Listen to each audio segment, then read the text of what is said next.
여러분, 삼손은 하나님의 위대한 종이 이미 되었습니다. 그는 메시아적 소명을 가지고 하나님의 위대한 사명을 감당해야 되는 사람이 삼손이었던 것이죠. 그러나 삼손은 이제 삐에로처럼 다른 사람의 웃음거리가 되어버리고 말았던 것입니다. 하나님 앞에 당당하게 서서 하나님의 위대한 일을 감당해야 될 이 삼손은 삐에로가 되어서 사람들의 웃음거리가 되는 엄청난 자리에 서게 되었던 것이죠. 근데 여러분, 하나님께서는, 그리고 하나님의 은혜는, 그리고 하나님이 선택한 자에 대한 하나님의 사랑은 여기에서 멈추어지고 있을까요? 아니죠. 하나님의 사랑은 끊임없이 그들의 못남과 상관없이 그들의 인생 가운데 잠행하고 계신다는 것인데, 오늘은 그 내용을 한번 살펴보도록 하겠습니다. 첫 번째, 비전을 버리면 웃음거리가 되고 만다는 사실을 기억해야 한다는 것이죠. 다 같이 읽어봅니다. 시작. 비전을 버리면 웃음거리가 되고 맙니다. 네, 삼손의 정체성, 삼손의 비전이 있다면 그것은 바로 이스라엘 백성들을 구원해야 될, 그리고 하나님의 영광을 드러내야 될 그런 메시아적 소명을 가지고 있었던 사람이 바로 삼손이었던 것입니다.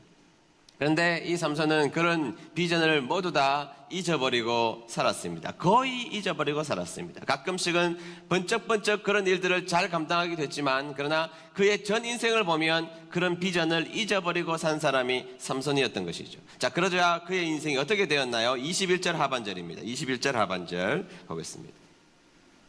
다 같이 읽습니다. 시작. 블레셋 사람들은 삼손을 구리사슬로 묶어 감옥에 넣고 곡식을 갈게 만들었습니다. 아멘. 자, 블레셋 사람들은 삼손을 묶어다가 곡식을 갈게 만들었다, 이렇게 성경에서 증언하고 있죠. 뭐 연자맷돌을 돌렸다, 우리나라 말로 하면 연자맷돌을 돌렸다는 것인데, 여러분, 연자맷돌은 누가 돌립니까? 사람이 돌리나요? 아니잖아요. 소나 말을 통해서 연자맷돌을 돌리는데, 삼손에게 그 일을 시켰다는 것이에요. 눈 딱 뽑히고 묶여서 그 일을 시켰다는 것이죠. 그 자체로만 해도 비참한 일입니다. 소 취급당하고 말 취급당하는 것이니까 비참한 일이라고 볼 수가 있죠.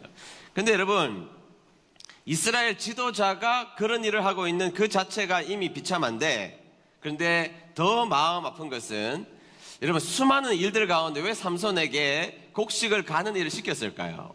뭐 여러 가지 일들이 있을 거 아니에요. 그런데 왜 하필이면 그 일을 시켰을까요? 이유가 있습니다.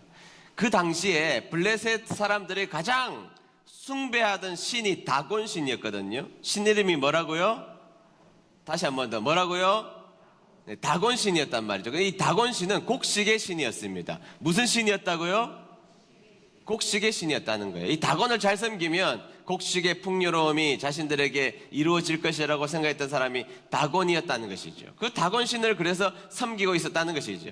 그런데 삼손에게 지금 연자맷돌을 돌려서 곡식을 갈게 하는 것은 단순하게 웃음거리가 된 거나 노동을 시키는 것을 넘어서서 종교적 제의적 활동을 삼손에게 시켜서 그 일을 하게 하는 것입니다. 네가 하나님을 섬기는 백성이었다고 이제는 우리에게 꼼짝 못하게 되었으니 이제는 다곤신을 섬겨 종교적 제의적 행위를 네가 해. 그렇게 해서 삼손에게 맷돌을 돌려서 곡식을 갈게 했던 것입니다. 다곤신을 섬기는 행동을 하게 된 것이죠. 그래서 23절 보겠습니다. 23절 말씀 봅니다. 시작. 블레셋 왕들이 자기들의 신 다곤에게 큰 제사를 드리기 위해 함께 모였습니다. 그들은 우리의 신이 우리의 적인 삼손을 넘겨주셨다고 하며 즐거워했습니다. 아멘. 자, 연합국의 그 왕들이 다 모여서 어디에 모여 있습니까? 다곤 신전에 모여 있습니다. 다곤 신전에 모여서 곡식을 풍요롭게 하는 다곤 신전에 모여서 거기에다 삼손을 가져다가 삐에로 광대가 된 삼손을 보고 비웃으며 희낙낙하게 되었다는 것이죠. 이 장면을 더 정확하게 말하자면, 하나님을 예배해야 할 자가 다곤 신의 제사를 돕고 있는 존재가 되어버리고 말았다는 것입니다. 하나님 앞에 영광을 돌리며 살고 예배가 멈춰지지 않도록 이스라엘 백성들을 보호하며 하나님의 나라의 백성들을 제사장 나라로 불러주신 하나님의 그 귀한 언약들을 지켜나가기 위하여서 쓰임받아야 될 삼손, 제사가 끊어지지 않도록 끊임없이 쓰임받아야 될 이 삼손이 다곤 신의 제의적 활동을 위하여서 쓰임받는 엉뚱한 짓을 하게 되고 말았다는 것입니다. 여러분, 이것은 신학적으로 매우 비참한 일이죠. 그렇지 않습니까? 여러분 뭐 그냥 한 인생이 망했다 이 정도의 문제가 아니지 않습니까? 예배 드리는 자가, 예배 드려야 할 자가 그 예배를 멈추게 되었고 이방신을 섬기는 자리에 억지로 그곳에서 이방신을 섬기는 일을 하고 있었다는 것은 신학적으로 매우 비참한 자리에 서게 되었다는 것입니다. 한번 확인할 게 있는데요. 이런 죄인의 반대말이 뭐죠? 쉬운 겁니다. 네, 죄인의 반대말이 뭘까요? 의인이죠, 의인. 네, 맞습니다. 1차적으로 맞습니다. 로마서 3장 24절 상반절 보겠습니다. 다 같이 읽습니다. 시작. 그런 사람이 그리스도 예수께서 주시는 속죄를 통해 하나님의 은혜로 의롭다는 판단을 받습니다. 아멘. 자, 그런 사람이 어떤 사람이에요? 죄인이 그리스도 예수께서 주시는 속죄를 통해서 하나님의 은혜로 어떻게 되었다고? 의롭다는 판단을 받습니다. 그러니까 의롭다는 판단을 받았어요. 그래서 우리가 하나님을 믿으면, 예수님을 믿으면 어떤 존재예요? 죄인이에요? 의인이에요? 의인이죠. 의인입니다. 그런데 여러분, 여기까지 설명은 충분하지 않습니다. 한 걸음 더 나아가 보면 죄인의 완전한 반대말, 죄인의 완벽한 반대말이 뭐냐? 그것은 예배자입니다. 예배자. 죄인의 완벽한 반대말이 뭐라고요? 제가 설교 시간에 귀한 성경 공부 같은 내용들을 많이 가르쳐 드리잖아요. 근데 자꾸 안 배웠대요. 제발 좀 기억하세요. 죄인의 완벽한 반대말이 뭐라고요? 자, 죄인의 신학적 반대말은 의인이지만 더 완벽한 반대말은 뭐라고요? 예배자입니다. 예배자예요. 여러분 세상에 나가보면 자신이 의롭다고 말하는 사람들이 생각보다 많습니다. 물론 성경적으로 어렵지 않습니다. 그런데 자신이 의롭다고 생각하는 사람들에게 그러면 네가 가서 하나님 앞에 예배 드려. 그럼 예배 안 드립니다. 그러니까 여러분 의롭다고 생각할 수 있으나 하나님의 전전 예배당에 나와서 예배 드리는 자리에는 아무나 올 수 없는 것이죠. 하나님의 자녀가 되는 권세를 받은 사람들만이 교회에 나와서 예배당에 나와서 하나님 앞에 예배자가 되는 것입니다. 그러니까 여러분 죄인의 완벽한 반대말은 무엇입니까? 예배자입니다. 예배자. 꼭 기억하고 계셔야 됩니다. 죄인의 반대말은 의인이다. 맞습니다. 그러나 죄인의 완벽한 반대말은 무엇이라고요? 예배자입니다. 예배자입니다. 예배자인 것이죠. 그런데 엄밀하게 삼손의 가장 안타까운 점이 무엇이냐?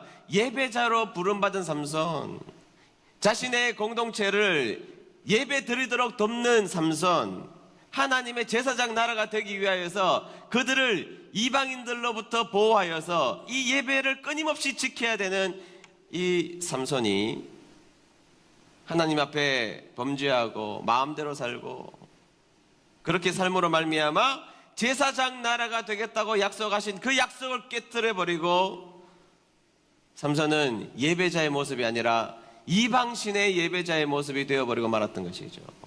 이것이 안타까운 것입니다. 그는 비전을 버렸습니다. 하나님이 주신 비전을 망각하고 살았고 비전을 잃어버리고 사는 그 순간 나중에는 이방신 다곤신 앞에서 삐에로가 되어버리고 말았던 것입니다. 삐에로의 비애를 가지고 있는, 삐에로의 눈물을 가지고 있는 사람이 되어버리고 말았던 것입니다. 사랑하는 은혜 드림교회 성도 여러분, 비전을 버리면 웃음거리가 됩니다. 여러분 비전을 버리고 살아가는 것은 웃음거리가 됩니다.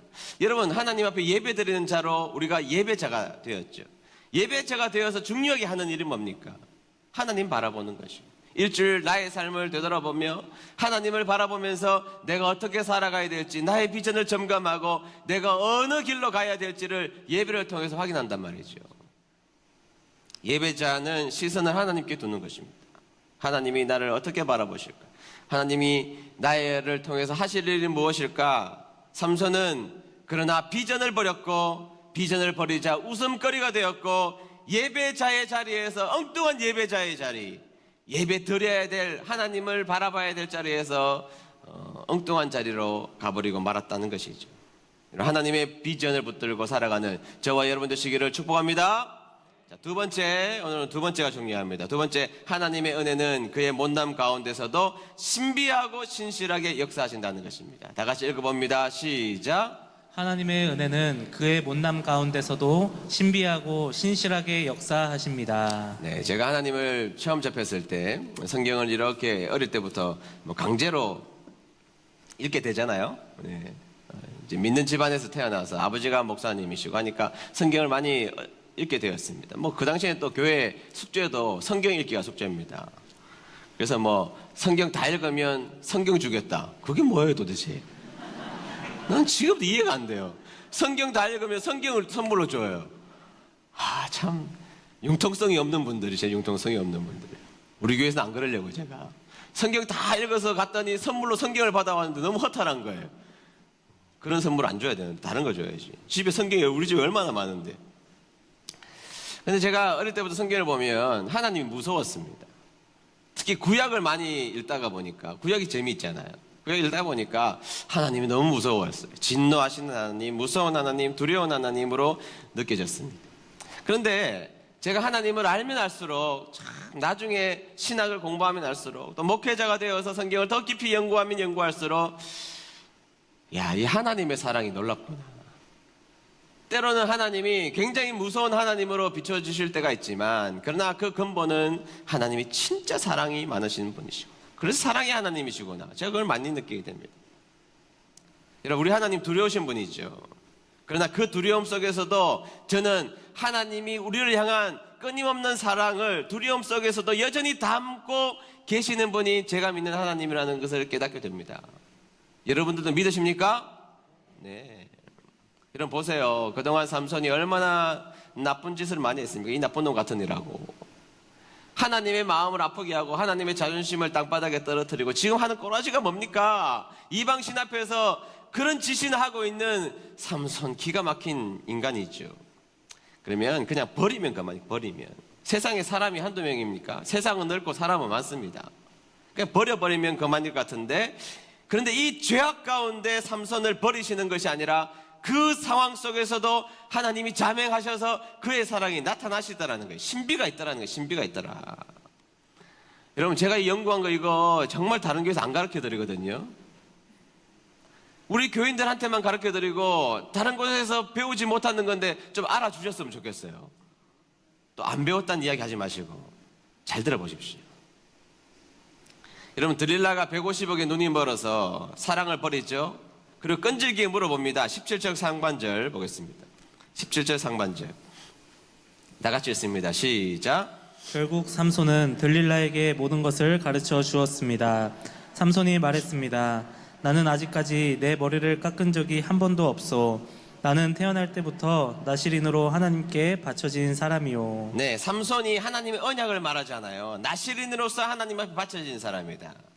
그렇죠? 자, 그 다음에 19절 보실까요? 19절 보겠습니다. 시작. 들릴라는 삼손을 자기 무릎에 누이고 잠들게 했습니다. 그리고 사람들을 불러 삼손의 머리털 7가닥을 밀게 한 뒤 그를 건드리고 나서 힘이 없어진 것을 알았습니다. 아멘. 자, 머리카락이 밀리죠? 머리카락이 지금 밀렸다고 말하고 있습니다. 그런데 머리카락 자체가 힘의 근원이 아니라 하나님의 약속이 근원인데 이 약속을 파기했습니다. 그리고 약속을 버리고 하나님의 신실하심을 버리자 그는 머리카락이 깎이게 되었다 이렇게 성경에서 말하고 있단 말이죠. 그리고 그는 힘을 잃게 되었습니다. 아주 중요한 포인트가 여기 있습니다, 여러분. 자, 머리가 밀리는 상황을 신학적으로 보면 놀라운 신비가 있습니다. 지금 여러분 삼손도 죄를 지었고 들릴라도 악한 마음으로 삼손의 머리를 다 밀고 말았지만 그러나 여러분 이 죄악의 엉뚱한 모습 속에 하나님의 신비가 담겨져 있는 거예요. 여러분 민수기 6장으로 가보면 거기에 나시린의 규례가 나오죠. 3가지 규례입니다. 머리에 칼을 대지 마라, 머리에 삭도를 대지 마라, 시체를 가까이 하지 마라, 술을 마시지 마라. 잘 하시는 내용입니다. 근데 여러분 모든 나시린들이 이걸 잘 지켰을까요? 아니요. 인간이 뭘 그렇게 성실합니까? 어기기도 하고 문제가 되기도 하고 부정해지기도 합니다. 그러면 실수하거나 잘못하거나 부정해서 나시린의 규례를 어기면 하나님 그냥 갖다 버리십니까? 아니요. 그게 아니라 하나님은 다시 깨끗하게 하셔서 나시린의 일을 하도록 하신다고요. 다시 깨끗하게 하신다고 다시. 그래서 나시린의 정결 규례가 나시린 규례 다음에 나와요. 나시린의 규례가 있는데 그것을 어겼을 때에 나시린으로서 정확하게 행동하지 못했을 때에 나시린을 위한 깨끗하게 되는 정결 규례가 정결 규례가 이 정결 규례 후에 다시 나시린으로 쓰임받게 하거든요. 정결기를 한번 보겠습니다. 민수기 6장 9절 중반절부터 보겠습니다.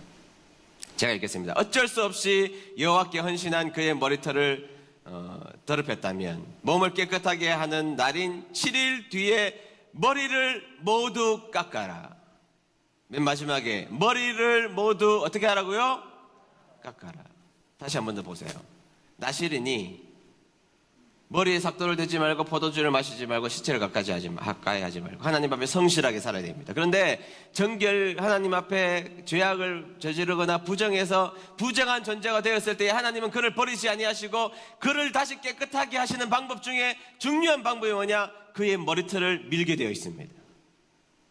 머리털을 밀고 다시 그 머리털이 자라서 나실인이 되도록 하나님은 하셨던 것이죠.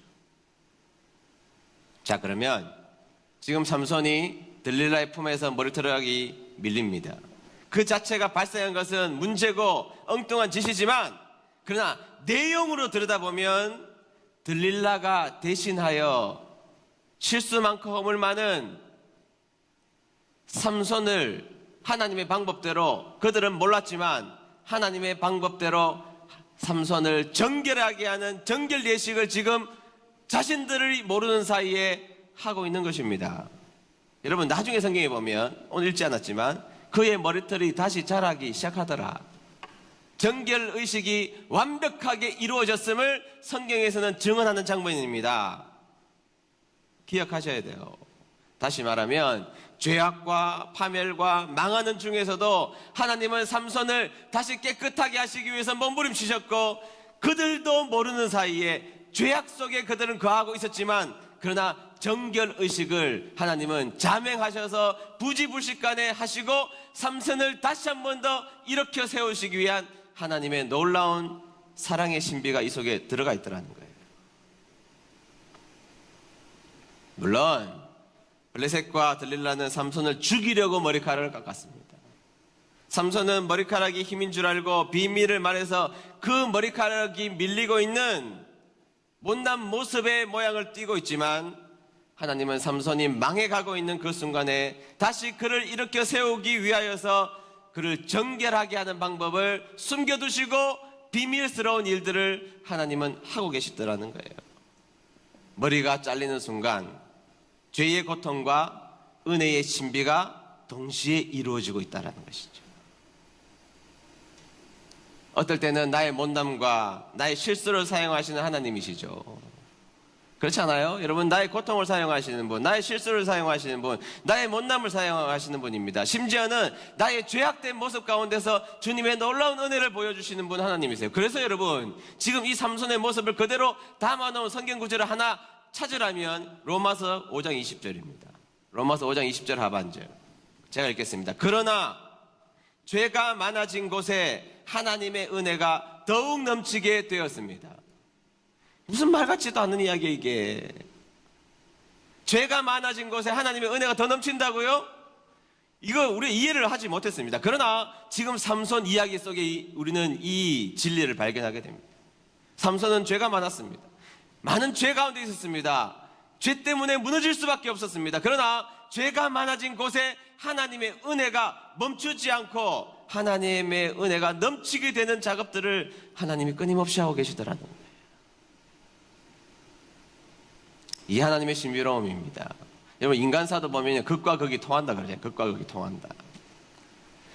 여러분, 친한 친구 보면 항상 한번 크게 싸워봅니다. 항상 크게 싸웠다가 싸울 때 원수죠 뭐. 싸우다 보면 코피도 나고 멱살도 잡고 원수잖아요. 그러나 이 싸움 끝나고 나서 화해 잘하면 가장 친한 친구 되잖아요. 가장 친한 친구 되죠. 그런 일이 인간 사이도 있지 않습니까? 제가 초등학교 때 믿거나 말거나인데 공부 하나도 안 해도 거의 100점 맞았습니다. 안 믿어도 괜찮아요. 사실이니까.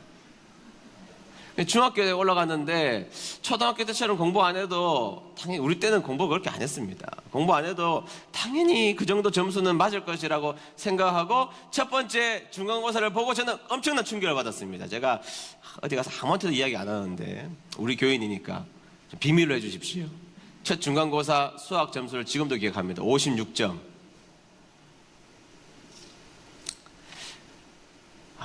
여러분, 이게 제가 너무 놀란 거예요. 제 인생에서 한 번도 맞아보지 않은 점수를 제가 처음 56점을 맞은 거예요. 56점이면 가 밑입니다. F가 더 안 돼요. F가 60점 아닙니까? 제가 너무너무 놀랐습니다. 충격받았습니다. 그리고 그 충격 때문에 그 다음 시험을 몇 점 맞았을까요? 자, 한번 말해보세요. 그 다음 시험 몇 점 맞았을까요? 100점이라고 말하신 분들에게 하나님의 복이 임할지어다. 이게 100점을 맞았어야 되는데 100점 못 맞고 96점을 맞았던 기억이 있습니다. 여러분, 이게 우리 인생에서 어떤 실패를 맞이했을 때 다 실패입니까? 그게 절망스러운 일을 만나면 다 절망입니까? 아니죠. 그 속에서 무엇인가 사람들이 깨닫고 변하고 그 속에서 무엇인가 찾아오는 자극들이 있고 그런 은혜들이 있다 이 말이죠. 삼손은 영원한 저주의 자리에, 낙심의 자리에, 슬픔의 자리에, 더 이상 헤어나올 수 없는 자리에 있을 수밖에 없는 존재지만 하나님은 하나님의 신비로운 방법을 통하여서 그를 살려내시고 그를 살려내시는 길, 다시 귀한 길로 옮겨주시기로 작정하셨다는 거예요. 여러분, 이것보다 더 큰 은혜가 어디 있습니까? 저는 힘이 빠지거나 여러 가지 문제 때문에 낙심이 될 일이 있을 때 제가 기억하는 말씀이 한 가지가 있습니다. 예레미야 애가 3장 28절인가요? 거기 보면 이렇게 나와 있습니다. 이것들이 아침마다 새로우니 주의 성실하심이 크시도소이다. 제가 이 말씀을 너무 좋아해요. 이것들이 아침마다 새로우니 주의 성실하심이 크시도소이다. 한번 읽어볼까요? 시작. 이것들이 아침마다 새로우니 주의 성실하심이 크시도소이다. 아멘. 여러분, 예레미야 애가예요. 예레미야 애가는 너무 절망스러워서 눈물의 노래를 하네요. 눈물의 노래. 그냥 절망이에요. 희망이 없습니다. 다 깜깜해요. 어두워요. 비참하고 우울하고 깜깜하고 어둡고 희망이 없어서 선지자가 눈물을 뚝뚝 흘리는 게 예레미야 애가라는 것이죠. 그런데 예레미야 애가가 얼마나 슬픈데 예레미야 뭐라고 이야기합니까? 울고 있는데 아침마다 새로우니 아침마다 새로우니. 절망과 슬픔과 아픔이 있지만 아침마다 새롭다. 아침마다 새롭다. 믿습니까? 이 말씀이 너무 좋아요. 여러분, 삼손에게 다시 한 번 더 아침이 찾아올 기대가 생기지 않습니까? 절망 속에서도 못남 속에서도 죄악 속에서도 그들은 여전히 모르고 있지만 그들 가운데 자명하셔서 정결의식을 행하시는 하나님의 이 사랑, 어두웠지만 아침마다 새롭게 하시는 하나님, 절망이지만 아침마다 새롭게 하시는 하나님, 터널을 지나고 있지만 아침마다 새롭게 하시는 하나님, 주위 사람들에게 손가락질을 받고 있지만 아침마다 새롭게 하시는 하나님, 믿습니까? 여러분, 우리 하나님은 저는 이런 분이라고 믿습니다. 아침마다 새롭게 하시는 하나님. 저는 실패한 적은 그렇게 많은 것 같지 않은데 풀리지 않은 일은 너무 많았습니다. 실패보다 너무너무 일이 안 풀렸습니다. 그러나 여러분, 저의 마음속에 가득한 말씀 중에 하나, 아침마다 새롭게 하시는 하나님. 믿습니까? 여러분들의 인생 가운데 풀리지 않는 일이 왜 이렇게 많아요? 우리 어둠의 골짜기를 지나가야 될 일이 너무너무 많습니다. 그러나 여러분, 우리가 기억해야 될 일, 우리가 어둠의 밤을 지났을지라도 아침마다 새롭게 하신 하나님, 믿습니까? 그 하나님 믿어야죠. 삼손의 어둠의 골짜기를 지나고 죄악 가운데 그 인생이 깜깜해지고 눈이 뽑히고 짐승처럼 연자맷돌을 돌리는 그런 인생이 되었지만 하나님은 그들의 인생 가운데 자명하셔서 머리털이 밀리고 정결의식을 하게 하시면서 아침마다 새롭게 하시는 하나님을 만나게 될 것입니다. 그분이 우리가 믿는 하나님이신 줄을 믿습니다. 아침마다 새롭게 하시는 하나님이 기회 주셔서 삼손을 일으켜 세우신 역사가 있다면 오늘날 여러분들의 인생에도 아침마다 새롭게 하시는 하나님이 역사하실 줄로 믿습니다. 여러분들의 걱정 가운데서도 아침마다 새롭게 하시는 하나님 만나시기를 축원합니다. 여러분들의 인생에 깜깜한 인생이 있을지라도 낙심의 문제와 수많은 기도 제목 때문에 여러분들이 지쳐서 무거운 짐에 눌릴지라도 아침마다 새롭게 하시는 하나님, 그 하나님 만나는 저와 여러분 되시기를 축복합니다.